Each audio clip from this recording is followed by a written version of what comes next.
বিষাক্ত মা বাবা। কিছু কিছু মা বাবা আছে সমাজে যারা নিজেদের সন্তানদের মধ্যেই পার্থক্য করে।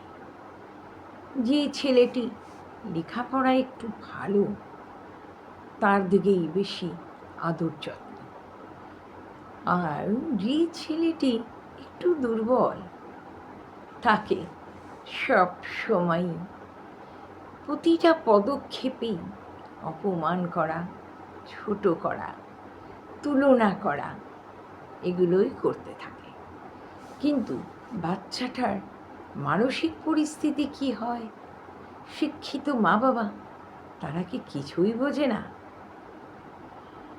বড় হয়ে যে ছেলেকে এত অবজ্ঞা করে মানুষ করেছে তারা, হয়তো সে ছোটোখাটো একটা চাকরি পেয়েছে, কিন্তু দেখা যায় বেশিরভাগই সেই ছেলেই বুড়ো বয়সে বাবা মার হাতের লাঠি হয়। আর যে ছেলে লেখাপড়া শিখে প্রতিষ্ঠিত, গাড়ি বাড়ি টাকা পয়সা কোনো কিছুরই অভাব নেই, কিন্তু সে মা বাবাকে পরিচয় দিতেই লজ্জাবোধ করে। শ্বশুর বাড়ির লোকজনেরাই তার আপন হয়। বড়লোক শ্বশুর বাড়ি, তাদের পরিচয় দিতেও তো আনন্দ।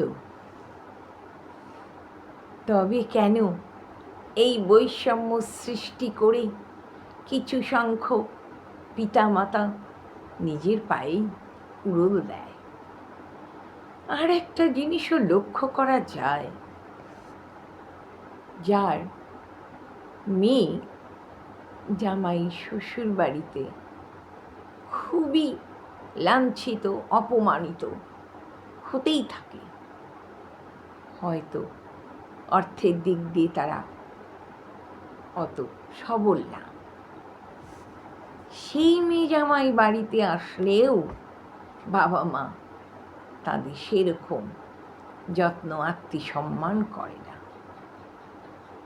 বিপরীতে দেখা যায় যে মেয়ের অবস্থা খুবই ভালো, বড়লোকের ঘরে বিয়ে হয়েছে, একমাত্র ছেলে বিশাল ব্যবসায়ী, সেই মেয়ে বাড়িতে আসলে বাবা মার আদর যত্ন দেখলেই অবাক হয়ে যেতে হয়। কলিযুগের শেষ রে ভাই, এটাই তো নিয়ম।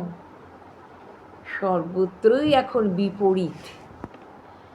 আগের দিনে বাবা মারা যে দুর্বল থাকতো, আর্থিক সচ্ছলতা থাকতো না যে মেয়ের বা ছেলের, বাবা তার পাশেই দাঁড়াতেন, কিন্তু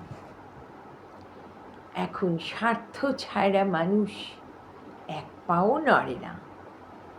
তাই সব সংসারেই যেন একই নিয়ম দেখা যাচ্ছে, বৈষম্য ব্যবহার যেন খুব চোখে লাগে।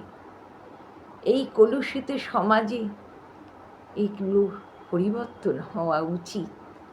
পূর্বের মতো হলে সহ অবস্থানে আমরা যদি সবাই বাস করতে পারি, বৈষম্য ভুলে, তাতেই তো আনন্দ, তাতেই আমরা খুশিতে বাস করব। লেখনীতে সুচন্দ্রা বিশ্বাস, কণ্ঠেও সুচন্দ্রা বিশ্বাস।